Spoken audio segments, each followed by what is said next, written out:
Hey everybody, welcome to Wednesday. I think it's Wednesday. Yesterday was very long, and I'm recording this yesterday. Yes, I know I'm wearing a lot of weird makeup. I was doing boss fight character tests today. So this is makeup for one of the characters. Well, part of it I wiped off. Like my mouth looks like a hot mess because I wiped it off. So if you're interested in what the hell I'm doing in greater detail with boss fight, what's coming up, help support this channel, become a monthly patron, patreon.com/LeannaK. Patrons are going to get quite a bit of random updates this week, in part because I need help making a decision. One character costume went away. I'm not sure anymore. Too many choices. Nice problem to have. Anyway, somebody forwarded me to an article, and it's Vice. And I hate Vice, but it's personal with me and Vice. They did a hatchet piece on my live comedy show and took jokes that I made and attributed them to someone else because it was, a more politically correct hit to attribute them to a male character than a woman saying it. But among other things. But they ran this article, and of course I disagree with it, but I think it's worthwhile to pick this particular one apart because I think it's a good example of how someone can take actual factual history, get the history right, and get the overall thrust of the article wrong. You can make thrust as dirty as you want. Okay, so here we go. No, we don't want that. Crap.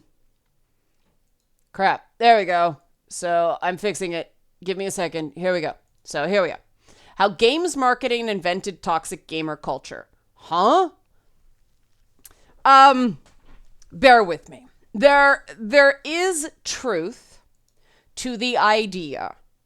I covered this in Lady Bits episode 10 or 11. It's the one I did on the aughts, the 2000s, and how when Microsoft decided to market the Xbox, it decided to create a new kind of gamer. Now, this was not totally new.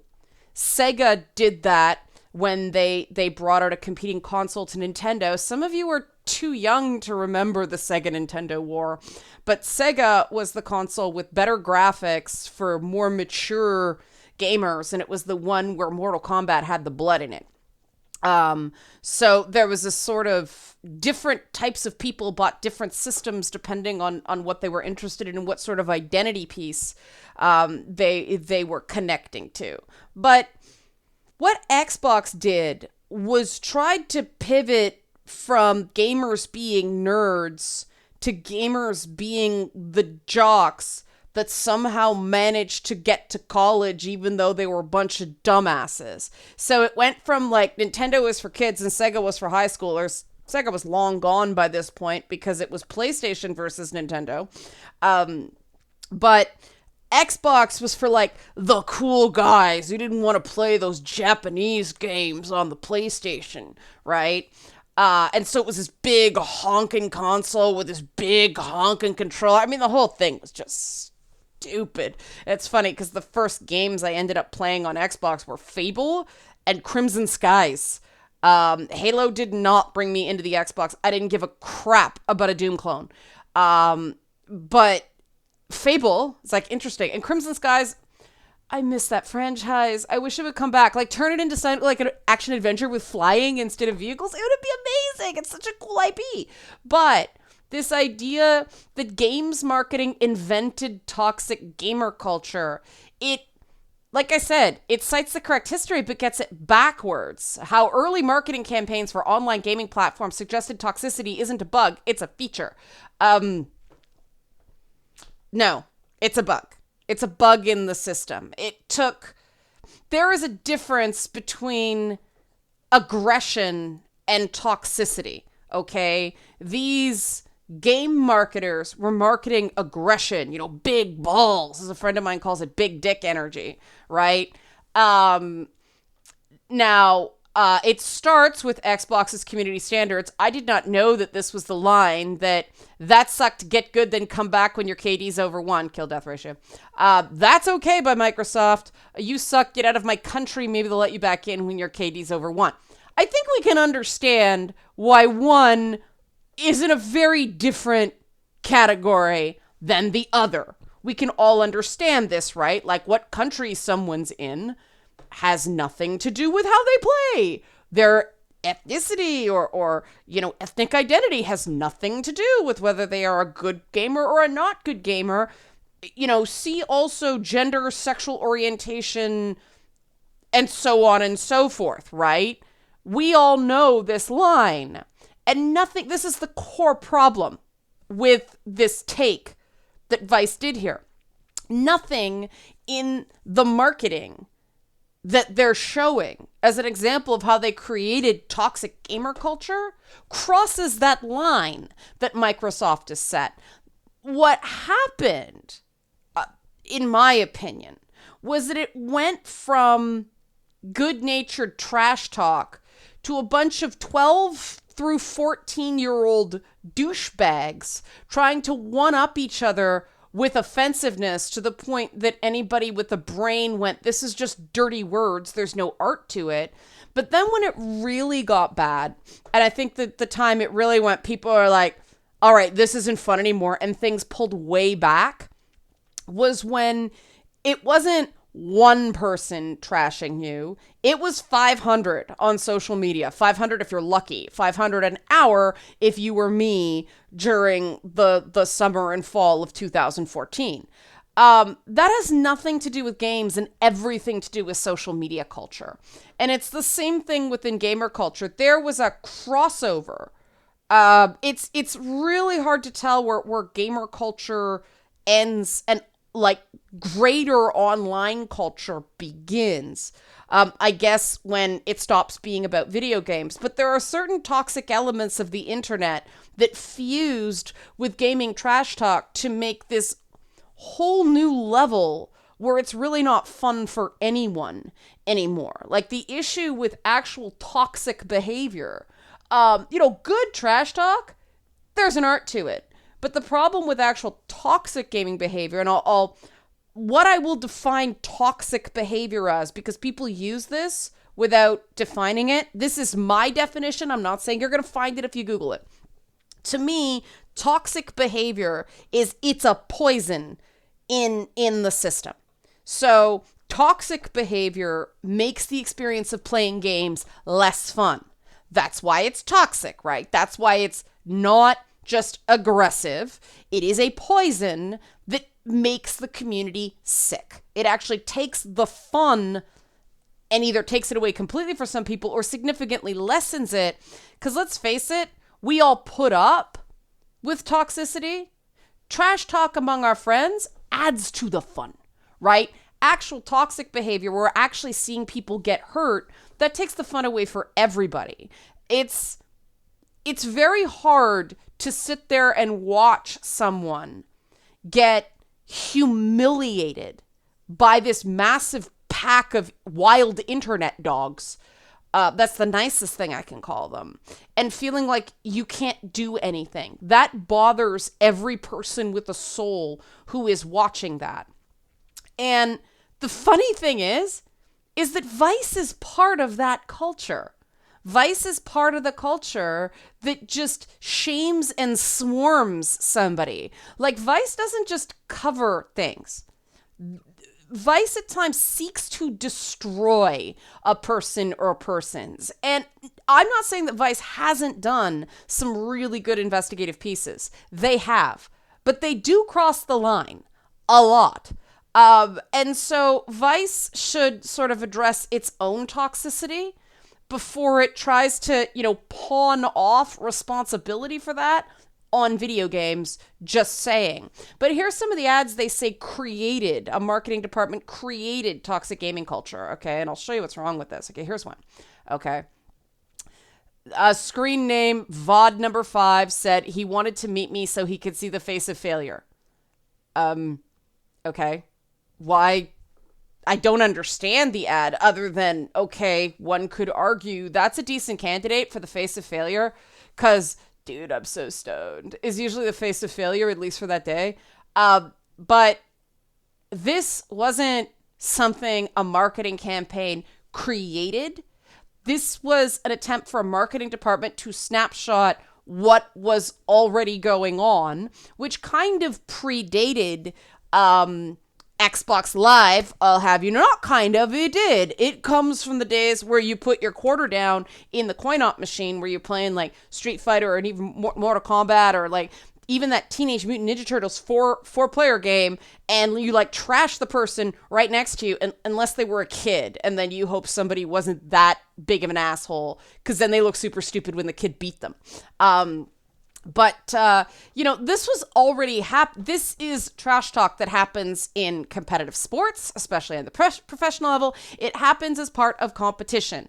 Some people are very competitive and they try to get in people's heads and throw them off. Now, is this sportsmanlike conduct?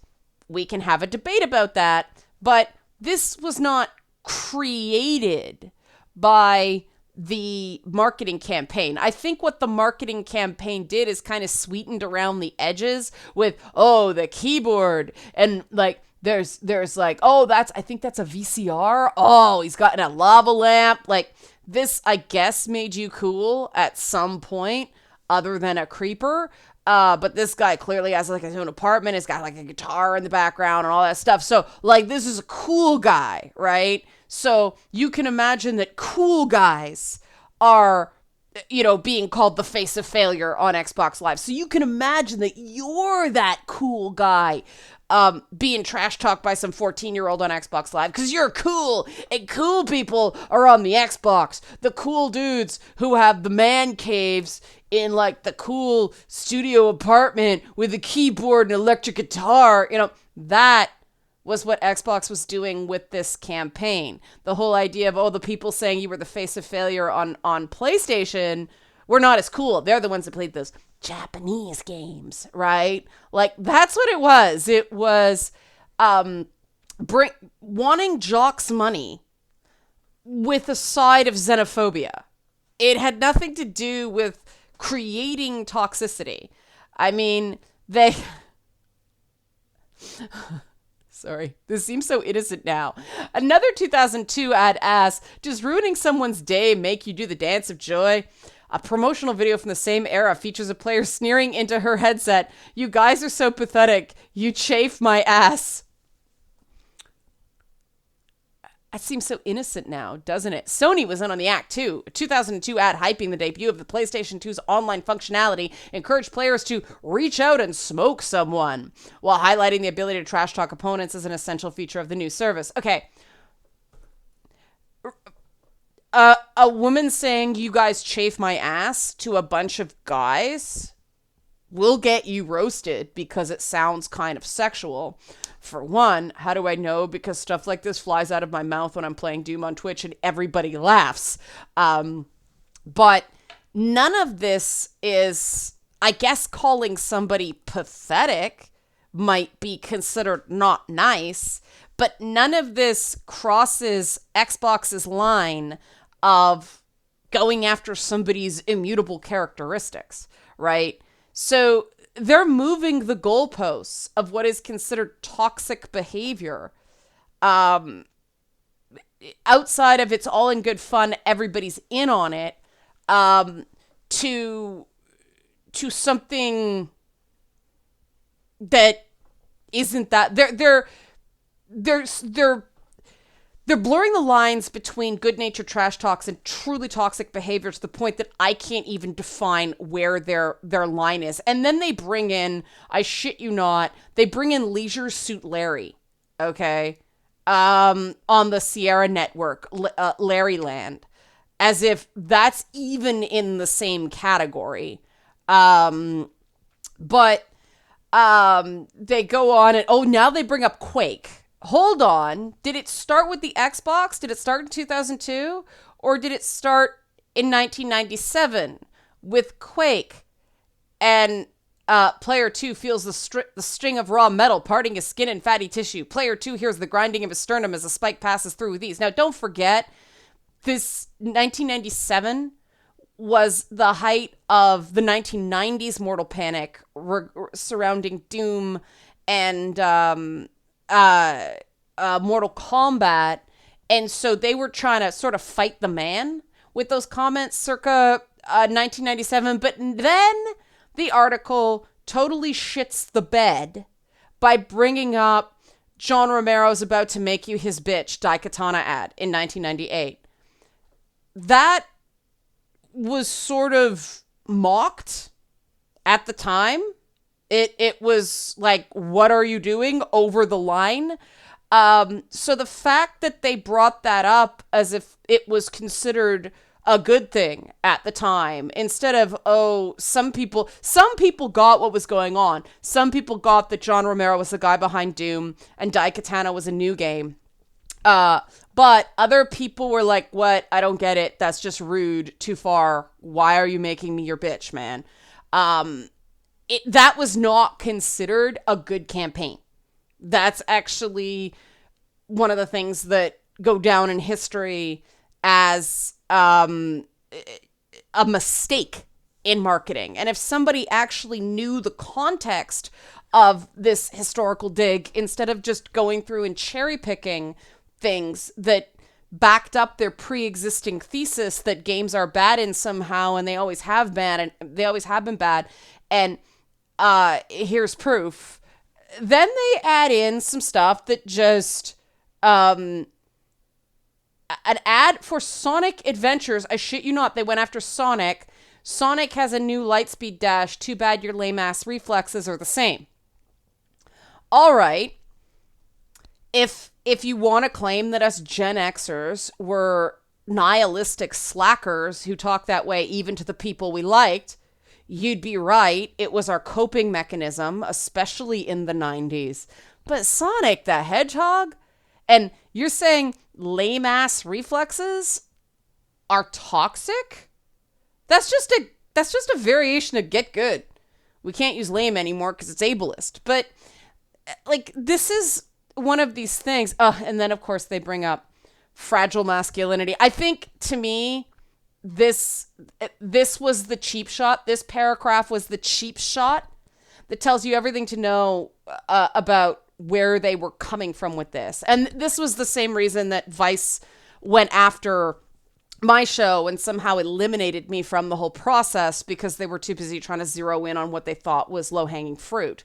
Speaking of fragile masculinity, the turn of the millennium is also a period when magazines, marketing campaigns, conventions, and the games themselves consistently reinforce the hardcore boys-only mentality we know all too well today. This was a time when booth babes still walked convention floors. Ads from the era frequently relied on sexualized images and lazy masturbation-adjacent puns to sell games to a presumed audience of straight adolescent boys. There's the line, presumed audience. Meanwhile, magazines like PC Accelerator and PC Zone ran contests for readers to win a date with Lara Croft, or at least whoever was currently under contract with Eidos to portray Lara at industry events. Okay. I was playing games at this point, okay? Were most people male at the time? Yes. Guess what? My entire life, most people who have been into the same video games I liked were men. Did I ever feel like I didn't belong because there were booth babes at an event? No, I did not. In fact, for me, the booth babes made me feel more like I belonged, because if they weren't there and I went into the bathroom, I would have been the only one there. The booth babes actually gave me an opportunity to kind of have a owe them to the boys. These guys at these events who are trying to win a date with Lara Croft, which these dates were heavily supervised. It was basically a dinner. It was like, contests back then were like, oh, you got to go to this city and you got to go to this restaurant, but you went with the model of Lara Croft at the time, or the voice actress. But it was not, the power dynamic was totally inverted to what people retroactively claim it was, okay? Like, these guys could barely speak to these women. It was not, oh, you're our property. It was, I'm paying this money so that this very attractive woman will look at me without sneering, talk to me, and maybe give me a hug while we pose for a picture. That was what it was really like. And you can't tell me it wasn't if you weren't in the business at that time. If you weren't going to these events and you were, was I covering it? Holy shit, I was. Yeah, because I was already working in TV by that point. Holy crap, 1999. So I was going to these events. Definitely by the time the Xbox came out. But that's what it was like. Okay. It was not this, oh yeah, I'm a big man. Hey bitch, get over here, smack him on the ass. It wasn't like that at all. The power dynamics were completely inverted to what articles like this make it seem like. And were there times that I got, you're a girl, what do you know? Yeah. But that didn't happen because there were booth babes, right? That happened because the guys in question were immature and insecure. And if they didn't do that about video games, they would have found something else to go, you're a girl, what do you know? Because they were still in that 15-year-old mindset of, I'm a guy, so I'm good. You know, boys rule, girls drool. Maybe 15 is giving them too much credit. But it was certainly a state of arrested development that marketing at the time was aspirational, not affirmational, meaning, have fun, be young, drink Pepsi was the thing. Like, get this and you'll be cool. Instead of, you're cool, get this product. Because you're worth it was sort of the Rosetta Stone of that turning from aspirational marketing to affirmational marketing. And so what games marketing of the time was doing is creating this lifestyle that gamers on some level knew they couldn't access outside of gaming. And they sort of temporarily turned off that awareness so they could step into this sort of artifice of where the cool people lived. And that's the way it was back then. The thing was, nobody really lived that way. The only time any of that stuff was really going on was for other people to see it, to sell products. It was totally artificial. And I know that because I was part of the media at that point. Like, when you go to so many parties for a living, do you go to parties on your free time? No, you go home and play video games, or you read a book, or you listen to music, or something like that. But you go home. Maybe you sleep. I don't want to think of how sleep deprived I was during that decade. But like, this is the problem. You know, there's these fighting game ads that seem so like, oh, act locally, kill globally on heat.net. Okay, here's the thing. Everybody knew you weren't really killing anybody. It was all, this is nonsense. Oh yeah, I killed him. Not in the real world. And that's the other thing that started happening that I don't think this article factors in. In fact, I know it doesn't factor in. And if you use anything involving Limp Bizkit with a straight face today, I know you have no sense of irony. Oh man, those controllers. Memories. Did anybody find, is that a Dreamcast controller? Did anybody find those comfortable? Didn't like the memory card stick in the top? They were freaking huge. Like, they were spaceships you tried to hold. But here's the other thing that wasn't happening back then, okay? As far as anybody knew, doxing wasn't a regular thing. And people weren't showing up or trying to menace people through the internet based on this sort of personal information. When people were doing, oh yeah, I'm going to kill this guy, we all knew it wasn't real. And then something took a very dark turn at some point, and all of a sudden, we couldn't talk that way anymore because some people were doing it for real, at least in a way that made them, that made somebody not know if they were serious or not. The menace, instead of being tongue-in-cheek and all in good fun, became real. And people started getting, like, legit cyber-stalked. And, we still don't... I honestly think that these red herring toxicity articles actually mask the serious issue of true online cyberstalking. All this politically correct nonsense makes it harder for people who are legitimately cyberstalked, somebody who's just out to ruin them or harm them. And it goes on for years. They don't get taken seriously because of this ridiculousness, right? And that's not right. And this is why I wanted to cover this. You can read the rest of the article if you want. I will link to an archived version so you don't give them a click. You know, it wasn't that gaming was toxic from the jump. It's that these comments meant things that were far less frightening at the time. Was it annoying? Yeah. Were you scared? No. And nothing in these ads goes after somebody's identifiable characteristics unless you want to, like I said, claim lame as ableist.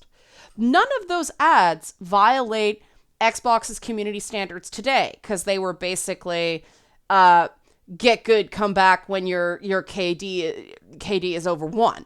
Okay? That's all it is. That's all this was. Different variations on basically get good, right? None of it crossed the line into real life threats or, attacking someone based on their gender or their race or their sexual orientation or their gender identity. None of that happened. Okay. Not in the marketing. That happened on the community level. And I will say Xbox was too slow to stop it, but it happened on the community level because people started trying to one-up each other based on raw offensiveness instead of cleverness of the trash talk. But also, I think something did happen that was unintended. I think that artificial cool guy lifestyle may have, in a notable minority, actually created a certain resentment.